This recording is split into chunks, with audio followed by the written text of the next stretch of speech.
पिछले एपिसोड में हमने देखा था कि प्रिंस जो होता है वो घोस्ट सेट में आ चुका था वहां पर ज्वाइन होने के लिए, लेकिन वहां पर आने के बाद उसे अच्छा नहीं लग रहा होता है कि ये सेट उसे नहीं ज्वाइन करना। लेकिन जैसे सारे के सारे घोस्ट सेट के लोग बाईचेन के सेट में आते हैं, इससे पहले उसने वहां पर अपनी पावर का इस्तेमाल करते हुए सारे के सारे लोगों को अपने स्पिरिचुअल वर्ल्ड के अंदर डालकर कैद कर दिया था, जिस वजह से उसके सेट का कोई भी कुछ नहीं बिगाड़ पाता। जिसके बाद उस प्रिंस ने बाईचेन के ही सेट को ज्वाइन करने का डिसाइड कर लिया था, क्योंकि वो सेट उसे काफी ज्यादा पसंद आ चुका था। जिसके बाद यहाँ से ये एपिसोड शुरू होता है। उस एपिसोड की शुरुआत में बाईचेन ने उस प्रिंस का वहां पर ब्रेक थ्रू कर दिया होता है, जिस वजह से उसके पास उसकी ड्रैगन स्पिरिट आ चुकी थी। और उसके ड्रैगन स्पिरिट को एक्टिवेट करने की वजह से बाईचेन की जो सिस्टम होती है उससे कह रही होती है, तुम्हें कॉन्ग्रेचुलेशन जो तुमने यहाँ पर प्रिंस के स्पिरिट को अनलॉक कर लिया, जिसके बदले तुम्हें एक ड्रैगन बोन दिया जाएगा जो कि बहुत ही ज्यादा पावरफुल है। ये सुनकर तो बाईचेन एकदम ज्यादा खुश हो जाता है, लेकिन जब उसे पता चलता है कि ड्रैगन बोन सिर्फ वही इस्तेमाल कर सकता है जिसके पास ड्रैगन स्पिरिट की पावर हो, जिस वजह से वो काफी ज्यादा उदास हो गया होता है कि इतनी पावरफुल ड्रैगन बोन का भी वो कोई भी इस्तेमाल नहीं कर सकता, उसे तो वो प्रिंस को ही देनी पड़ेगी क्योंकि उसी के पास ड्रैगन स्पिरिट की पावर है। जिसके बाद प्रिंस जो होता है वहां पर बाईचेन को ग्रीट करना शुरू कर देता है, उससे कह रहा होता है आपका बहुत बहुत शुक्रिया जो आपने मुझे यहाँ पर ब्रेक थ्रू करने में मदद की। आज लाइफ में पहली बार मैं अपना ब्रेक थ्रू कर पाया हूँ, जिसमें से मैं फाउंडेशन लेवल पर पहुंच चुका हूँ। बाईचेन उससे कह रहा होता है ये तो बहुत अच्छी बात है, अगर तुमने ऐसे ही कल्टीवेशन की तो देख लेना बहुत ही जल्द तुम बहुत ज्यादा पावरफुल कल्टीवेटर बनकर दिखाओगे, और मेरी तरफ से जो हो सकेगा वो सारी चीजें मैं तुम्हारे लिए मदद करने की कोशिश कर सकता हूँ। जिसके बाद उसने वहां पर उस ड्रैगन बोन को निकाल लिया था और वो उसे प्रिंस को देते हुए कहता है इसे अपने पास रखो, इसका इस्तेमाल करते हुए यहाँ पर अपना कल्टीवेशन करने की कोशिश करो, जिस वजह से तुम यहाँ पर एक बहुत ही ज्यादा पावरफुल ड्रैगन फॉर्मेशन बनाने के लायक बन जाओगे, क्योंकि ड्रैगन बोन तुम्हें ड्रैगन फॉर्मेशन बनाने में बहुत ही ज्यादा मदद करने वाली है। ये देखकर तो सारे के सारे लोग एकदम ज्यादा हैरान रह चुके थे कि यहाँ पर बाईचेन ने इतनी स्पेशल ड्रैगन बोन को तो प्रिंस को ऐसे ही दे दिया। लोग इस ड्रैगन बोन को हासिल करने के लिए न जाने दुनिया के कौन कौन से कोने में चले जाते हैं, लेकिन किसी को भी ये ड्रैगन बोन आज तक के नहीं मिला था। और देखो ये बोन हमारे मास्टर के पास ही निकला, जिन्होंने बिना किसी झिझक के उससे अपने डिसाइबल को दे दिया। हमारे मास्टर की जितना पावरफुल कोई हो सकता है क्या। साथ ही वहाँ पर प्रिंस ने भी बाईचेन को ग्रीट करना स्टार्ट कर दिया था और वो वहाँ पर बाईचेन का शुक्रिया कर रहा होता है उसकी यहाँ पर इतनी ज्यादा मदद करने के लिए, और इस वजह से उसका जो लॉयल्टी परसेंट था वो बाईचेन के लिए 80% पे पहुंच जाता है। जिसके बाद हम प्रिंस को देखते हैं जो उस ड्रैगन बोन का इस्तेमाल करते हुए वहाँ पर अपना कल्टीवेशन करने की कोशिश कर रहा होता है, जहाँ उस ड्रैगन बोन की सारी पावर उसके अंदर जा रही थी, जिस वजह से प्रिंस वहाँ पर एक और बार अपना ब्रेक थ्रू कर लेता है। ये देखा तो सारे के सारे लोग एकदम ज्यादा हैरान और खुश थे कि यहाँ पर ड्रैगन बोन का इस्तेमाल करते हुए प्रिंस ने वापस से एक ब्रेक थ्रू कर लिया, और उस ब्रेक थ्रू की वजह से उसका बाईचेन के ऊपर लॉयल्टी परसेंट 90 पे पहुंच जाता है। दूसरी तरफ हम उसी आदमी को देखते हैं जो कि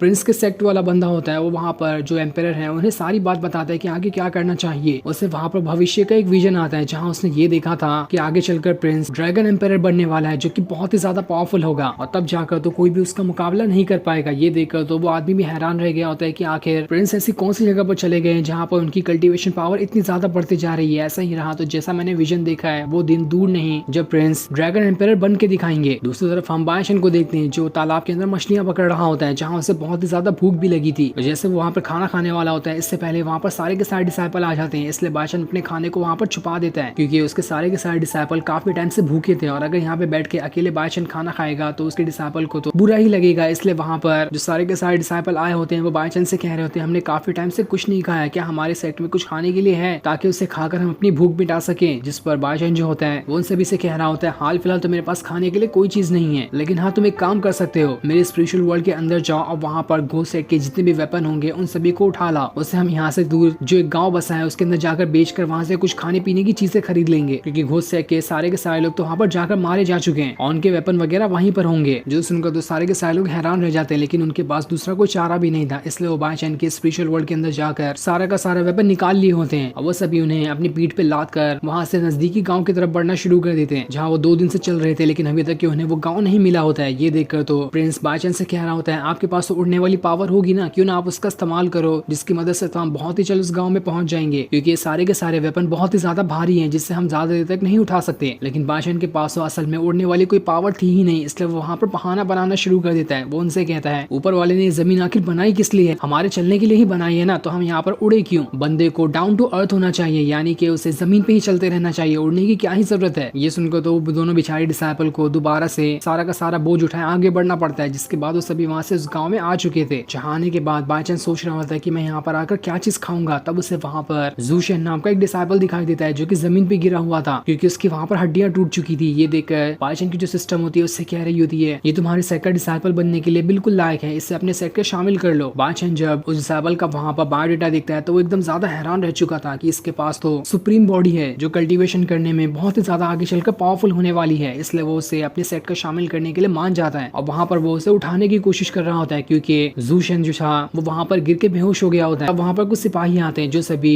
जूशन को बाइचेन के हाथों में देखकर कह रहे होते हैं कि इसने यहाँ पर इसकी जान ले ली है। ये देखकर बाइचेन जो होता है उनसे कह रहा होता है तुम लोगों की आंखें नहीं, क्या तुम्हें दिखाई नहीं देता? आखिर मैंने यहाँ पर इसकी जान क्यों ली? मैं क्या ही कर लूंगा इसकी जान लेकर यहाँ पर, और वैसे भी तुम लोगों ने अपनी आंखों से थोड़ी देखा है कि मैंने यहाँ पर इसकी जान ली है। तभी वहाँ पर हाओ त्यान भी आ जाता है जो अपने साथियों से कह रहा होता है जल्दी यहाँ पर आओ, लगता है मास्टर ने किसी का यहाँ पर खेल खत्म कर दिया। जो देखकर तो सारे के सारे सिपाही समझ चुके थे कि ये काम बाइचेन का ही है, इसने यहाँ पर जूशन की जान ली है। लेकिन जैसे वो वहाँ पर बाइचेन को पकड़ते इससे पहले वहाँ पर प्रिंस आ जाता है, जिसे देखकर तो वो सारे के सारे सिपाही वहाँ पर घबरा चुके थे क्योंकि सारे सिपाही असल में उस प्रिंस के ही सेक्ट के होते हैं। ये देखकर तो हाओ त्यान भी हैरान था कि यहाँ पर तो प्रिंस तो बिल्कुल लाजवाब इंसान निकला, इसने तो हमारी यहाँ पर जान बचा ली, इसके प्रिंस होने का हमें बहुत ही अच्छा फायदा मिला है। जिसके बाद अब सारे के सारे लोग जूशन को भी वहाँ से अपने सेट में ले जाने लगते हैं ताकि उसे वहाँ पर जाकर उसका जो भी इलाज करना है वो करने के बाद उसे उस सेट का हिस्सा बना सके। जहाँ आने के बाद उसे होश आ जाता है, जहाँ पर सारे लोग कह रहे होते हैं हमारे मास्टर ने तुम्हें बचाकर यहाँ पर लाया है, तुम्हें तो इस बात से काफी ज्यादा खुश होना चाहिए कि मास्टर ने तुम्हारी यहाँ पर जान बचा ली। लेकिन जूशन जो होता है सभी से कह रहा होता है आगे तुम लोगों ने मेरी यहाँ पर जान क्यों बचाई? मुझे तो मर जाना ही चाहिए था, मैं तो काफी टाइम से इंतजार कर रहा हूँ कि कब मैं मारा जाऊँ, मेरे पास जिंदा रहने के लिए कोई चीज बची ही नहीं है। ये सुनकर तो सभी हैरान रहते हैं कि आखिर इस जूशन के ऊपर क्या मुसीबत आकर टूट चुकी है जो यहाँ पर ये ऐसी बातें कर रहा है। तब जूशन जो होता है उन सभी को वहाँ पर बता रहा होता है बचपन में ही मेरे पेरेंट्स मारे जा चुके थे और उसके बाद से मेरे अंकल ने मुझे संभाल कर बड़ा किया, लेकिन जब उन्हें पता चला कि मेरी बॉडी सुप्रीम बॉडी है और मैं वहाँ से कल्टीवेशन करने के लिए जाना चाहता हूँ तो उन्होंने मुझे कल्टीवेशन करने से मना कर दिया और मेरी सारी की सारी बोन को अंदर से तोड़ दिया ताकि मेरी सुप्रीम बॉडी बिल्कुल बेकार हो जाए। उसके बाद तो आज तक कि मैं कभी कल्टीवेशन कर ही नहीं पाया हूँ, मैंने हर तरह से दिखा लिया लेकिन मेरी बोन तो ठीक होने का नाम ही नहीं ले रही। मुझे सुप्रीम बॉडी लेकर भी क्या ही फायदा जब मैं खुद की कल्टीवेशन कर ही नहीं पा रहा, इसलिए मुझे मर जाना चाहिए था क्योंकि मैं बिल्कुल यूजलेस पर्सन बन चुका हूँ। ये सुनकर तो सारे के सारे लोग एकदम ज्यादा उदास हो जाते हैं कि यहाँ पर जूशन की जिंदगी कितनी ज्यादा मुश्किलों से भरी हुई गई है। तब बाइचेन जो होता है उससे कह रहा होता है तुम्हें यहाँ पर घबराने की जरूरत नहीं है, अगर तुम मेरे सेट में शामिल होने के लिए तैयार हो जाते हो तो मैं यहाँ पर तुम्हारे सारे के सारे घाव को ठीक करते हुए तुम्हारी बोन को भी ठीक कर दूंगा, जिसके बाद तुम कल्टीवेशन करते हुए खुद को ब्रेक थ्रू कर पाओगे और अपनी सुप्रीम बॉडी का अच्छी तरह से इस्तेमाल कर पाओगे। ये सुनकर तो जूशन जो होता है बाइचेन के पैरों में आकर गिर जाता है, उससे कह रहा होता है अगर आपने मेरे बोन को ठीक कर दिया तो आप जो कहेंगे मैं वो करने के लिए तैयार हूँ। ये देखकर तो बाइचेन भी खुश हो जाता है और उसने वहाँ पर अपनी पावर का इस्तेमाल करते हुए जैसे ही जूशन को छुआ था वहाँ पर उसकी पावर एक्टिवेट होने लगती है और जितनी भी उसकी बोन वहाँ पर टूटी हुई थी वो सभी 1 सेकंड के अंदर ही जुड़ जाती है, जिस वजह से अब जूशन की बॉडी से भयंकर तरीके से ऑरा बाहर निकल रहा था। ये देखकर तो वो भी हैरान रहता है कि आखिर मेरी बॉडी के साथ ये हुआ क्या। बाइचेन ने तो यहाँ पर मेरी सारी की सारी चोटों को बस 1 सेकंड के अंदर ठीक कर दिया, जिस वजह से मैं अपनी सुप्रीम बॉडी का अच्छी तरह से इस्तेमाल कर पा रहा हूँ। और सच में उसकी बॉडी के अंदर से इतना भयंकर ऑरा बाहर निकल रहा होता है कि चारों तरफ बिल्कुल तूफान सा आने लग गया था। ये देखकर तो सभी एकदम हक्का बक्का रह जाते हैं कि इसके पास तो सच में काफी ज्यादा पावर थी, बस इसकी बोन टूटने की वजह से ये अपनी पावर का इस्तेमाल नहीं कर पा रहा था। ये देखकर सभी एकदम ज्यादा खुश हो जाते हैं कि उनके सेट में एक और पावरफुल बंदा एंटर कर चुका है। जिसके बाद जूशन जो होता है वहाँ पर बाइचेन को ग्रीट करना शुरू कर देता है और उससे कह रहा होता है आज से मैं आपको मास्टर मानने के लिए तैयार हूँ, आपने जो मेरे लिए किया दुनिया में कोई भी मेरे लिए नहीं कर पाता। जिसके बाद बाइचेन जो होता है अपने साथियों से कह रहा होता है जाओ और जूशन को हमारा पूरा का पूरा सेट दिखाओ। इसलिए हाओ त्यान जो होता है जूशन को वहाँ पर अपना सेट दिखाना शुरू कर देता है। तब जूशन को वहाँ पर एक तालाब दिखाई देता है जिसे देखकर तो उसे वहाँ पर नहाने का मन हो गया था। ये देखकर वो बहुत ज्यादा खुश हो जाता है और जल्दी से वहाँ पर तालाब में नहाने के लिए चला जाता है। लेकिन ये देखकर हाओ त्यान उससे कह रहा होता है अरे तुम्हें वहाँ पर नहीं जाना चाहिए क्योंकि असल में वो तालाब नहीं बल्कि हमारे मास्टर के स्पिरिचुअल वर्ल्ड के अंदर जाने का रास्ता है। तो वहीं उस तालाब के अंदर जाने की वजह से जूशन जो होता है बाइचेन के स्पिरिचुअल वर्ल्ड के अंदर जा चुका था, जहाँ पर वो ड्रैगन को देखकर उसकी हालत खराब हो जाती है। और फिर ये सीन दिखाते ही ये एपिसोड यहीं पर एंड हो जाता है। Thanks for watching.